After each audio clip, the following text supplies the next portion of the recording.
Welcome back to the Category Mistake. I'm your host, Richard Mariello, and after another episode that didn't somehow make it onto Spotify / everywhere else, I'm going to try this again, and maybe this time I'll not tick off the powers that be, and I'll actually have a podcast that shows up. So today I'm going to talk about something quick and painless, I hope. So I've been doing a social experiment in my classes where I put boxes on the ground in blue painter's tape. And I have my students come in and I have them get inside a box.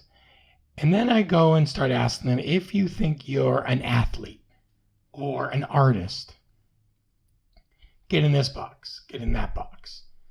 What do you do? Why do you do? Why do you think you're an artist? Why do you think you're an athlete? And I do that so they can look at each other and see that they have been given titles by people. Most of the time, like, well, I'm an artist because I draw and they tell me I'm a good drawer. Who are they? Well, my parents, my teacher, da. So do you think you're a good drawer? I don't know. And I do this slowly to start teaching them that the older they get, they need to realize they can't depend on their teachers' opinions, their parents' opinions. They need to start forming their own opinions of who they are and what they want to be. I have some students who absorbed this great and they went gung-ho G.I. Joe and it was great. Other students, of course, who didn't. But I started this off because I realize a lot of my students in the school I'm teaching at now are doing everything in their life because their parents have told them to. I asked them, are you going to college? Well, yeah, my parents said I have to. What are you going to do? I don't know. Or, why are you in my class? Why did you sign up for this class? Well, my parents told me I was supposed to. Or a teacher thought it'd be a good idea. Do you even like this class? Do you even like what you're doing? I don't know anything about it. So you signed up for a class that you knew nothing about because an adult told you to. So that's how I start off the conversation. And then I took a tour around the school and I kind of explained to them that from kindergarten through even college, we as adults put them in cages, which is a school. We put them in a room, tell them when they can eat, when they can go to the bathroom. We expect them to do work. We expect them to sit still and do exactly what we tell them to do. And don't ask any questions unless, it's to go to the bathroom. And that's about it. Lunchtime is a set time, so they go eat lunch when we tell them to eat. So we treat them a lot like zoo animals. We also tell them how they're supposed to look, how they're supposed to feel, how they're supposed to do things. And if they question it, we kind of snap at them going, we know more than you because we're adults. And I say this to them not to build rebels or any of that garbage. I say this to them because I want them to start thinking about, as an adult, am I going to listen to what my fourth grade teacher told me, or am I going to try to find something for me that makes me better, makes me feel like I belong, makes me feel like I'm special, but not in the everyone gets a trophy special, more like I'm special because I'm an individual. Because the world is full of people who are trying to be like somebody else. If it wasn't, people like the Kardashians, shows like, The Bachelorette and The Bachelor and Love Island and all these other reality shows wouldn't exist. A lot of us watch these shows because we want to live vicariously through them. Then we buy their makeup, we buy their drinks, we buy whatever they're telling us to buy because we want to be just like them.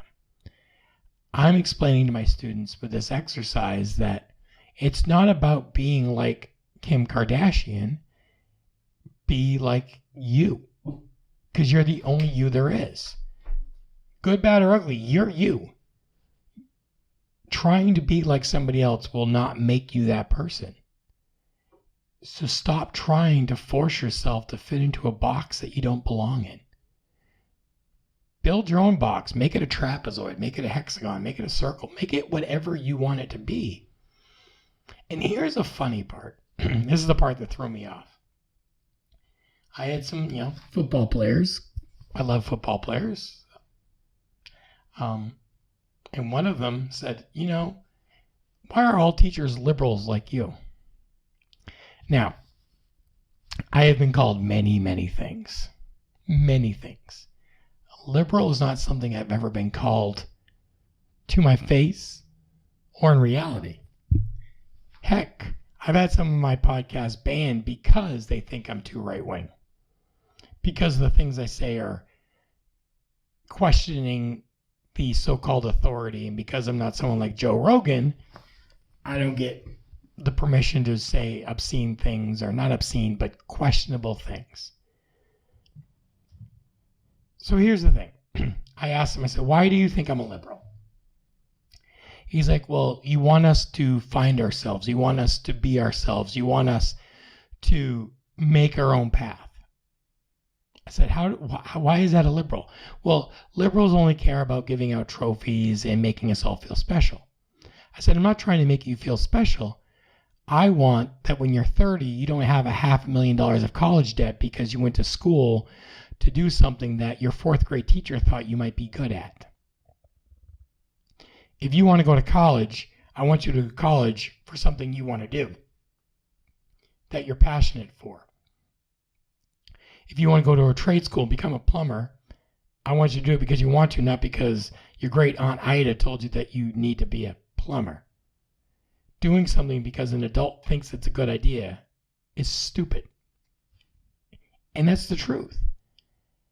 And then the individual basically said, well, you tell us we need to care about ourselves. So that's not a liberal idea, that's a human idea. Humans are supposed to care about themselves.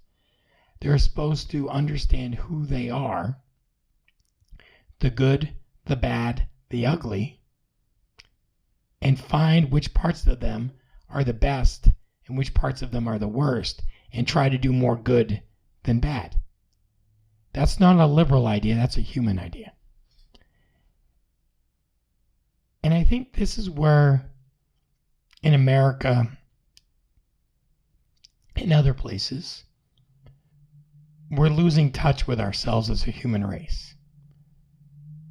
Caring about each other, caring about your welfare of somebody else, or even yourself, God forbid, isn't selfish. It isn't liberal. It isn't conservative. It's called being a human being. We have a little voice inside of our head every day that tells us or shows us a way to do things, sometimes good, sometimes bad. If we listen to that voice, most of the time, unless you have some psychological stuff, most of the time that little voice in our head is telling us to do what we know is right. Not right by a Bible, not right by the Quran, not right by anything else, but right for us. I've spoken about how I don't understand certain parts and certain things in this world. That doesn't mean that these people that I don't understand can't live their life. It's just I don't understand it. I can do my best to understand it, but if I don't, it doesn't mean I hate these people. What it means is I don't understand it. I will accept them because they're human beings. They are on this planet. They were put forth here to do good things. I'm tired of people saying, if you're a conservative, then you hate these people. And if you're a liberal, you love these people. Or you're a liberal, you hate these people. And if you're a conservative, you hate these people or love these people. It shouldn't be a line as a diss or a compliment because you care about somebody. It shouldn't be a big deal that a teacher or a human being says, you know what's really important? To care about yourself and to take care of yourself because you're the only self you got. Because most of us, I don't think, are androids and can't hit a reset button. We're stuck with who we are. The good, the bad, and the ugly, like I've said. And this week, it's really kind of come to me that no matter what I do, no matter what I say, somebody won't like it. Somebody will think that I stepped either way too right or way too left. And that's sad. And that's my puppy. That's sad because Jesus, who I try to fashion my life after, he didn't care what political party people were. He cared if they had a heartbeat, and even with Lazarus, if they didn't have a heartbeat. He cared for people no matter what they were. If they were a Pharisee who changed their ways, if they were a tax collector who wanted to be loved but didn't think he deserved it, he cared about everybody. The prostitute, the sisters, the dead man. He cared about them because that's what we're supposed to do. Jesus made it real simple. He gave us 2 rules. Love your God with all your heart. And love one another like you love yourself. Now, if you don't like yourself, focus on liking yourself first, okay? But if you like yourself and you make yourself feel special and you know that you're special, treat your neighbor the same way. It doesn't matter if they have purple hair, if they don't identify as a gender you understand, if they use pronouns that make absolutely no sense. Now, I'm not going to teach and say everyone has to use a pronoun because I don't use pronouns. I don't put in my bio, I identify as he, I don't know, he, him. I think that's what it is because I don't care. But if you want to identify it, I'll do my best to remember. And I've told my students this because some of them are in, and I said, I will do my best. If I make a mistake, it's not intentional. I will continue to learn and to grow and to do the best I can. But if I make a mistake, it's not because I hate you or I'm disrespecting you. It's because I'm human and I make mistakes. And I think we've lost touch with that. And this week I had an open house and I met some parents and I kind of explained how I was doing things. And a lot of parents were confused. They were confused because I'm a history teacher first and a psychology teacher second. And with that, they're like, well, how does this go into place with history and how does this go with psychology? Psychology's easy. Looking at yourself mentally, psychologically, things that you do every day can either change your mental status in a positive or a negative way if you let it. So it's easy. World history is where it got a little complicated. So I explained it to parents like this. I said, listen, the world is full of borders. When you go between France and Germany, there's not a dotted line that has been made by man to say, you're crossing from Germany to France. When you go from one country to the other, the colors don't change on the ground like they do on your map. Those borders are put in place by man. The boxes, the way we identify students and children is man-made.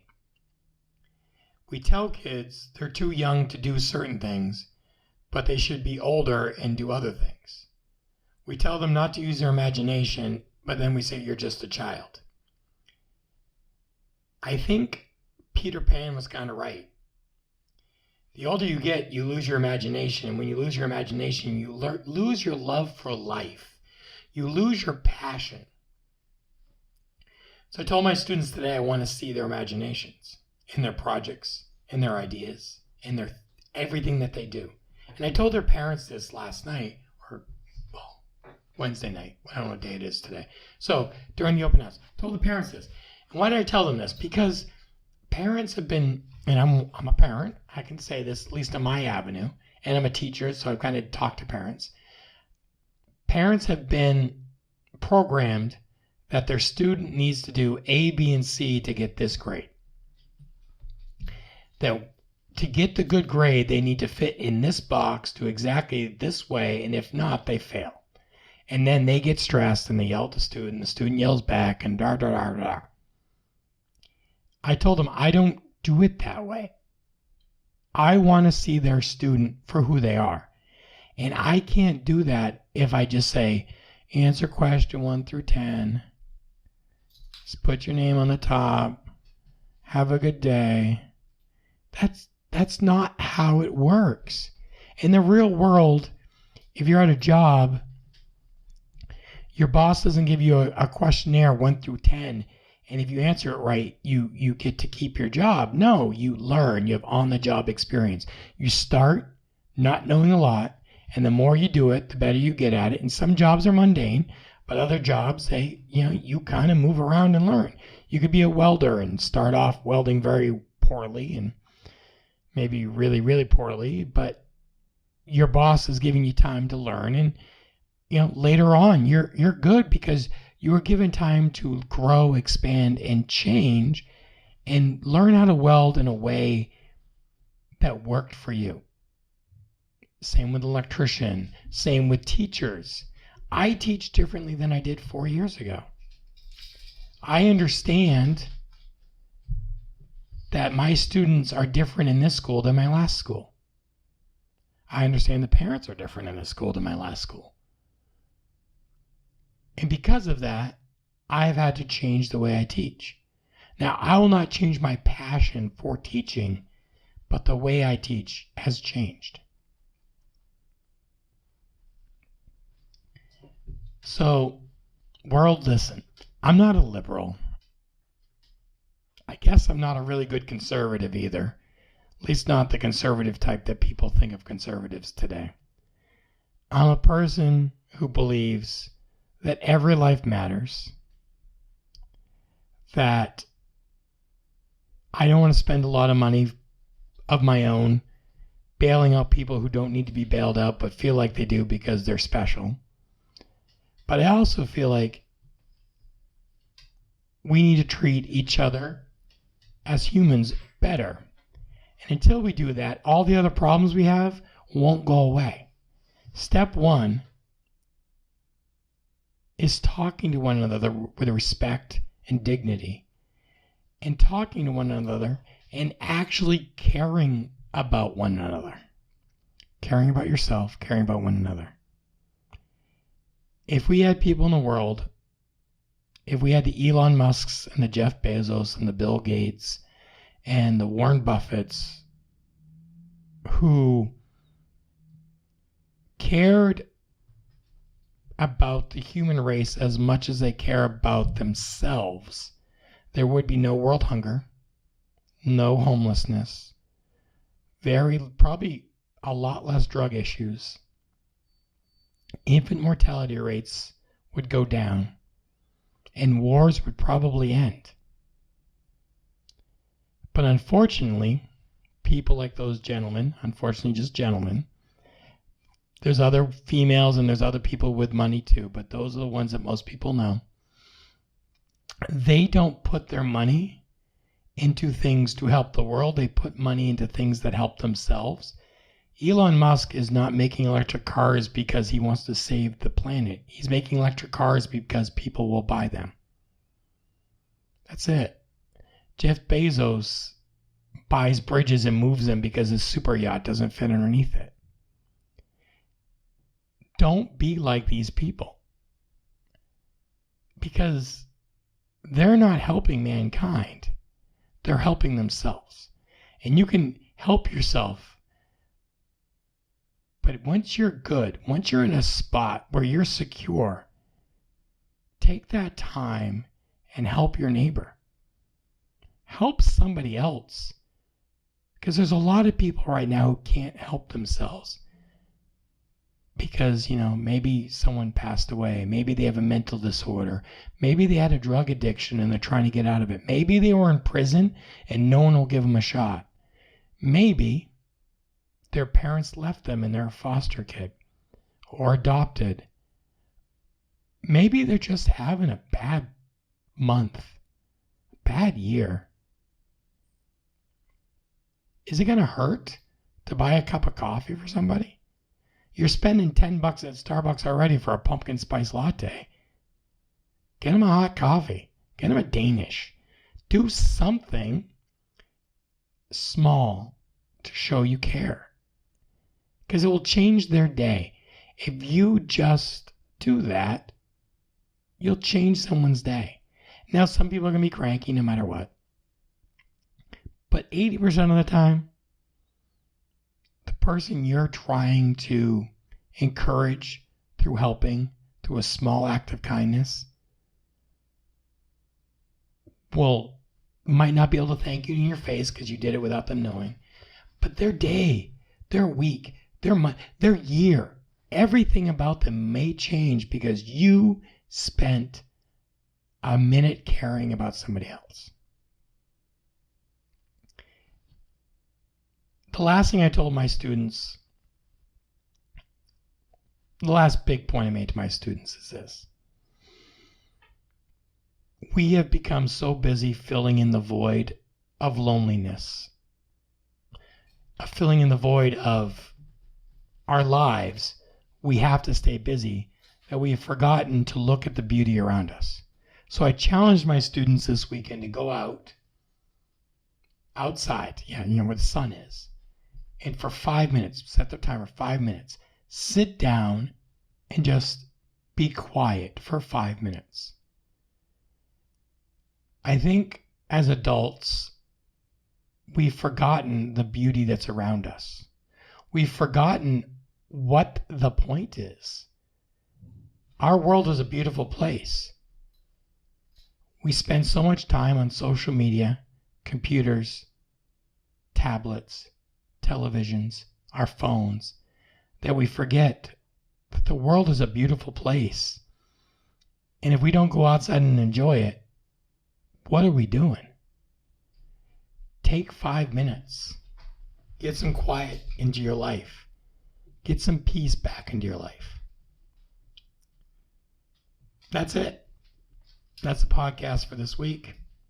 Thank you all. Hopefully this actually will go up and it will stay up. It's been Richard Mariello. Later.